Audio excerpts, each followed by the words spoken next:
안녕하실 김영미 집사입니다. 저는 어릴 때부터 신앙생활을 해왔지만 예배 따로 삶 따로인 모습으로 살았습니다. 예전에는 그저 교사하고 성가대하고 청년 활동하면 신앙생활을 잘 하는 줄 알았습니다. 그런데 교회에서 예배 드릴 때는 좋았지만 예배가 끝나고 집으로 돌아오면 삶의 문제들은 그대로인 것만 같았습니다. 저와 우리 가정의 문제 중 하나는 제 여동생이 오랜 시간 영육간의 어려움을 겪고 있는 것이었습니다. 여동생의 문제를 안고 힘들어하던 중 2014년 저희 목사님을 처음 만났습니다. 그때 목사님께서는 인생의 모든 문제가 복음으로 해결될 수 있다는 확신을 주셨습니다. 그런 목사님을 따라가면 해답을 찾을 것만 같았고 목사님과 큰숨 맑은 생 교회와 함께하고 싶다는 마음이 강하게 들었습니다. 이후 우리 교회에서 예배를 드리고 양육과 훈련을 받으면서 진정한 복음의 능력을 누리고 산다는 것이 어떤 것인가를 알게 되었습니다. 힘든 상황들은 많았지만 여동생에게도 양육받기를 권해 동생도 양육을 받았습니다. 여동생의 문제와 함께 또 저를 발목 잡던 문제는 저와 여동생을 제외한 모든 식구들이 예수를 믿지 않는다는 것이었습니다. 그것을 아신 목사님께서는 늘 예수를 적당히 믿고 교회도 적당히 가라고 말씀하셨던 저희 부모님을 직접 찾아오셔서 행복 모임으로 복음을 전해 주셨습니다. 또 연이어 남동생의 행복 모임도 열렸습니다. 그렇게 저의 오랜 기도 제목이었던 가정 영혼 구원은 우리 목사님, 우리 교회를 통해 응답되었습니다. 기도는 길어도 응답은 한 방이라고 말씀하신 목사님의 말씀처럼 된 것입니다. 할렐루야. 현재 여동생은 영육이 많이 회복되었고 자신이 다녔던 교회에서 엄마 아빠와 함께 신앙생활을 잘 하고 있습니다. 아직 남동생이 교회에 정착하지 못했지만 계속 기도하고 있으니 하나님의 때에 반드시 예배의 자리로 나올 줄 믿습니다. 이 모든 것이 하나님의 은혜입니다. 그렇게 저는 2014년 청년 시절부터 우리 큰숨 맑은 생 교회에서 신앙생활을 하고 있습니다. 단순 지속 반복으로 훈련을 받으며 비전을 깨닫고 선교의 현장인 필리핀 아울리치도 2번 참석했었습니다. 또 미디어국에서 주보와 자막 사역도 섬겼습니다. 그렇게 청년 때를 보내던 중에 예전 간사로 있던 교회 권사님의 아들을 만나 23살 때부터 했던 배우자의 기도 응답도 받았습니다. 남편도 행복 모임을 통해 우리 교회에 정착하고 함께 신앙생활을 하게 되었습니다. 또 결혼을 하자마자 하나님께서는 아이를 가지는 축복도 주셨습니다. 저는 남편의 직장으로 인해 구미에서 살고 있었습니다. 그런데 결혼을 하고 아이를 키우면서 저의 신앙생활엔 이상이 생기기 시작했습니다. 남편은 기대했던 것과는 달리 신앙의 성장이 더뎠고 결혼 후 직장을 관두고 남편의 벌이에만 의존하는 살림은 팍팍하기만 했습니다. 주일 예배, 셀 가족 모임, 금요기도회, 훈련 등으로 주중 교회에 안 오는 날보다 교회 오는 날이 많아지면서 경비가 부담으로 다가왔습니다.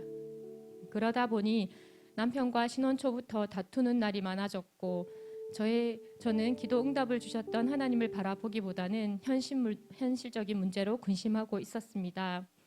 그러다 남편과의 갈등을 줄이고 경제적인 어려움에서 벗어나고자 구미 집 근처 교회 예배를 나가겠다고 셀 리더님께 통보하고 우리 교회와 거리를 두었습니다. 당연히 훈련도 쉬었습니다. 그리고 저는 미래를 위해 사이버 대학 공부도 시작했습니다.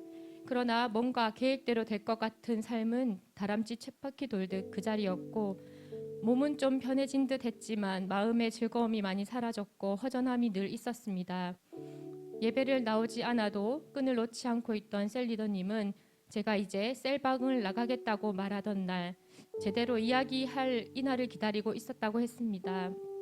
그러더니 축복을 주신 하나님, 인생의 주인이신 예수님을 운전대에서 밀어내고 살아가던 저의 그동안의 삶과 현재를 짚어주며 권면했습니다.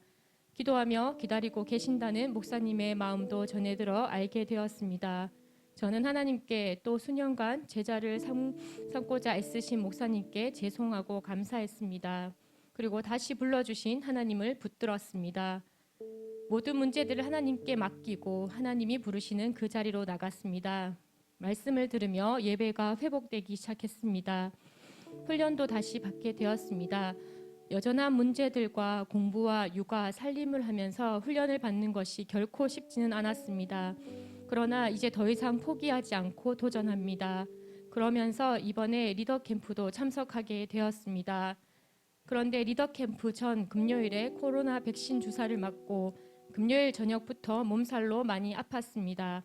토요일에는 이번 텀에 제가 여는 저의 베스트의 첫 행복 모임도 잡혀 있어서 걱정이 되었습니다.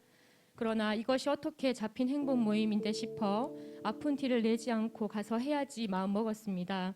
컨디션은 좋지 않았지만 셀가족의 기도로 토요일 행복 모임은 잘 할 수 있었습니다. 리더 캠프 전 건강한 영적 가족 공동체가 있음에 감사하고 상호 의존하고 상호 책임져주는 셀가족의 사랑을 몸소 느끼고 리더 캠프를 시작할 수 있었습니다. 주일에 아프면 어쩌나 하는 걱정도 되었는데 셀가족의 기도로 정말 언제 아팠느냐는 듯이 멀쩡히 좋은 컨디션으로 종일 리더 캠프에 참석할 수 있었습니다. 리더 캠프 시간이 흐를수록 저에게 많은 감사와 다짐들이 채워져 갔습니다. 영광스러운 부르심이란 말씀이 마음의 울림으로 다가왔습니다. 영혼을 살릴 수 있는 무기를 들고 있는 우리 교회가 있어서 감사하고 혼자 하는 것이 아니라 함께 동령할 수 있는 셀이 있어서 감사했습니다. 저는 영혼을 구원하고 일꾼을 세우고 몸된 교회를 세우고 하나님 나라를 세워가도록 그렇게 살기를 원하시는 하나님의 부르심 앞에 있다는 것을 진심으로 깨달았습니다. 가르쳐 주시는 목사님 말씀 앞에 하나님 앞에 더 순종하며 나갈 것을 다짐합니다.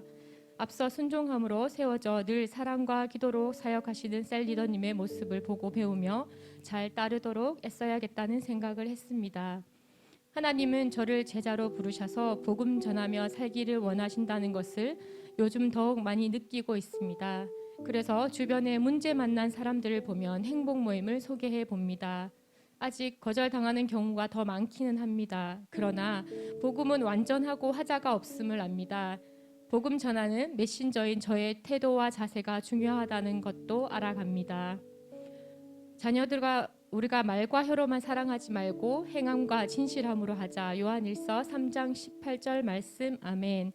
하나님을 사랑한다고 말만 하는 것이 아니라 순종하여 복음을 전하는 행함으로 하나님께 진실함을 고백하며 살고 싶습니다. 저의 삶이 매력적으로 바뀌어질 때까지 훈련받고 도전하겠습니다. 늘 한결같이 열정을 다해 주시고 어느 순간에도 저를 포기하지 않으시고 훈련시켜 주시는 목사님 감사합니다. 한계를 넘어서고 도전하여 좋은 제자가 되길 힘쓰겠습니다. 끝까지 영혼을 살리고 복음의 능력을 누리며 사는 기쁨을 주시는 하나님께 이 모든 영광 올려 드립니다.